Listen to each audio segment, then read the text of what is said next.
السلام عليكم ورحمة الله وبركاته. بسم الله الرحمن الرحيم.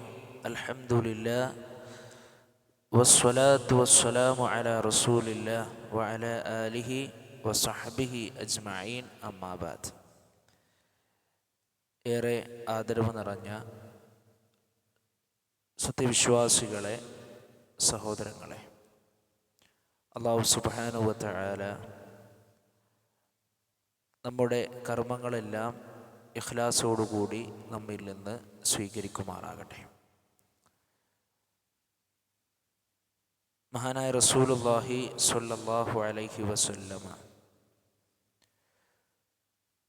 ഒരു മുസ്ലിമിന് മറ്റൊരു മുസ്ലിമിനോടുള്ള കടമകളെക്കുറിച്ച് നമുക്ക് വിശദീകരിച്ചു തരുന്നുണ്ട്. ഒരു വിശ്വാസി എന്ന നിലക്ക് ആ കടമകൾ നമ്മൾ നിർവഹിക്കുന്നുണ്ടോ എന്നും ആ വിഷയങ്ങളിൽ നമ്മുടെയൊക്കെ സമീപനം എന്താണ് എന്നും നമ്മൾ ആലോചിക്കേണ്ടതും ചിന്തിക്കേണ്ടതുമുണ്ട്. മഹാനായ അബൂ ഹുറൈറ റളിയല്ലാഹു അൻഹു നിവേദനം ചെയ്യുന്ന ഹദീസിൽ അദ്ദേഹം വിശദീകരിക്കുകയാണ്, ഖാല സമിഅ്തു റസൂലല്ലാഹി സ്വല്ലല്ലാഹു അലൈഹി വസല്ലം യഖൂൽ, അല്ലാഹുവിൻ്റെ റസൂൽ സ്വല്ലല്ലാഹു അലൈഹി വസല്ലമ ഇങ്ങനെ പറയുന്നതായി ഞാൻ കേട്ടു. ഹഖുൽ മുസ്ലിമി അലൽ മുസ്ലിമി ഖംസുൻ, ഒരു മുസ്ലിമിന് മറ്റൊരു മുസ്ലിമിൻ്റെ മേൽ 5 കടമകളുണ്ട്.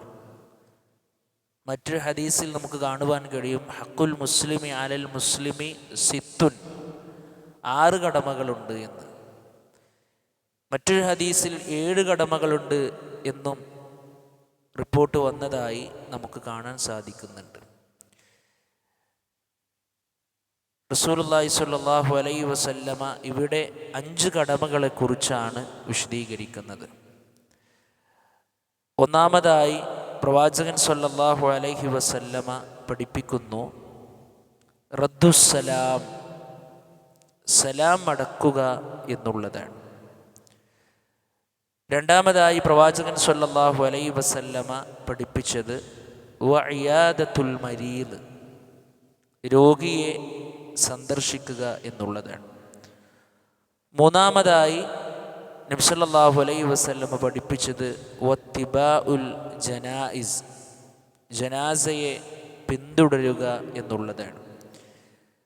നാലാമതായി നബി സല്ലല്ലാഹു അലൈഹി വസല്ലം വിശദീകരിക്കുന്നു വ ഇജാബത്തു ദഅവ, ക്ഷണിച്ചാൽ നീ ആ ക്ഷണം സ്വീകരിക്കുക. അഞ്ചാമതായി റസൂലുള്ളാഹി സ്വല്ലല്ലാഹു അലൈഹി വസല്ലമ പഠിപ്പിച്ചത് വ തശ്മീതുൽ ആത്വിസ്, തുമ്മിയവന് വേണ്ടി പ്രാർത്ഥിക്കുക. അപ്പോൾ ഈ 5 വിഷയങ്ങളും നമുക്കാർക്കും അറിയാത്തതല്ല. പക്ഷെ നമ്മളൊക്കെ ആലോചിക്കേണ്ടത് എന്താണ്? ഇതൊക്കെ അതിൻ്റേതായ സന്ദർഭങ്ങളിലും അവസരങ്ങളിലും നമ്മൾ ചെയ്യുന്നുണ്ടോ എന്നുള്ളതാണ്.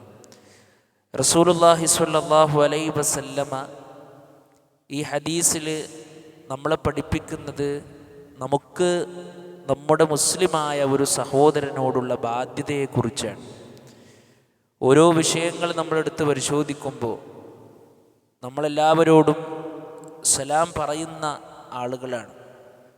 പക്ഷെ അതിൽ പോലും ചില ആളുകൾ പല കാര്യങ്ങൾ നോക്കിക്കൊണ്ടാണ് സലാം പറയാറുള്ളത്. ഞാൻ കുറച്ചൊക്കെ സമ്പത്തുള്ള ആളല്ലേ, അയാൾ എന്നോട് സലാം പറയട്ടെ. അല്ലെങ്കിൽ ഞാൻ കുറച്ചൊക്കെ അറിവുള്ള ആളല്ലേ, അയാൾ എന്നോട് സലാം പറയട്ടെ, എന്നിട്ട് ഞാൻ മടക്കാം. അങ്ങനെയല്ല. ഇത് പ്രവാചകൻ സ്വല്ലല്ലാഹു അലൈഹി വസല്ലം പഠിപ്പിച്ചതാണ് എന്ന് കരുതിയിട്ടാണ് നമ്മൾ എന്ത് ചെയ്യേണ്ടത്? സലാം പറയേണ്ടത്. അല്ലാണ്ട് റസൂൽ സ്വല്ലല്ലാഹു അലൈഹി വസല്ലം പറഞ്ഞില്ലേ, 2 പേര് കണ്ടുമുട്ടിയാൽ അതിലാദ്യം സലാം പറയുന്ന വ്യക്തി അഹങ്കാരത്തിൽ നിന്ന് മുക്തനാകുമെന്നാണ്. ചില കടമകൾ, ചില മര്യാദകൾ പഠിപ്പിച്ചിട്ടുണ്ട്. അതൊഴിച്ച് നമ്മൾ ശ്രദ്ധിക്കേണ്ടുന്നൊരു വിഷയമാണ്. അതുപോലെ തന്നെ രോഗിയെ സന്ദർശിക്കുക.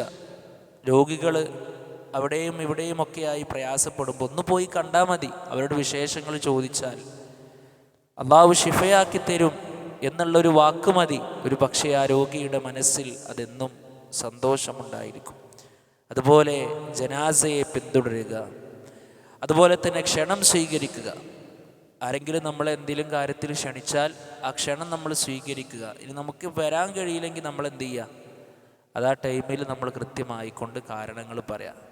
എന്നാൽ ഒരു അന്യമതസ്ഥൻ അവരുടെ ആഘോഷങ്ങൾക്കോ മറ്റുള്ള ആവശ്യങ്ങൾക്കോ വേണ്ടി നമ്മളെ ക്ഷണിച്ചാൽ അപ്പം നമ്മൾ കണ്ണൂർ പോകാണ്ട് അല്ലെങ്കിൽ എനിക്ക് യാത്ര പോകാനുണ്ട് എന്നൊന്നും പറഞ്ഞ് ഒഴിവ് കഴിവ് പറയാതെ അവനോട് കൃത്യമായിക്കൊണ്ട് നമ്മുടെ നിലപാടിനെ സൂചിപ്പിക്കണം. വിശ്വാസരംഗത്തെ നമ്മുടെ മികവ് എന്ന് പറഞ്ഞാൽ ആ വിശ്വാസ കാര്യത്തിൽ നമ്മുടെ സമീപനത്തെ ആ സഹോദരനെ അറിയിക്കൽ നമ്മുടെ ബാധ്യതയാണ്. അതുപോലെ തന്നെ തുമ്മിയാൽ അൽഹംദുലില്ലാ എന്ന് പറഞ്ഞാൽ ഇർഹമുക്കല്ലാ എന്ന് അവന് വേണ്ടി പ്രാർത്ഥിക്കാൻ നമുക്ക് കഴിയണം. പ്രിയപ്പെട്ടവരെ, ഈ വിഷയങ്ങളെല്ലാം നമ്മൾ ശ്രദ്ധിക്കുക. അല്ലാഹു സുബ്ഹാനഹു വ തആല ദീനിൻ്റെ വിഷയത്തിൽ സജീവമായി പ്രവർത്തിക്കുവാൻ, അതനുസരിച്ച് കൊണ്ട് ജീവിതത്തെ ക്രമീകരിക്കുവാൻ അല്ലാഹു സുബ്ഹാനഹു വ തആല എനിക്കും നിങ്ങൾക്കും തൗഫീക്ക് നൽകി അനുഗ്രഹിക്കുമാറാകട്ടെ. റബ്ബന ആതിന ഫിദ്ദുനിയ ഹസന വഫിൽ ആഖിറതി ഹസനത വഖിനാ അദാബന്നാർ. ആമീൻ ആമീൻ ബിറഹ്മതിക യാ അർഹമർ റഹീമീൻ. അസ്സലാമു അലൈക്കും വറഹ്മത്തുള്ളാഹി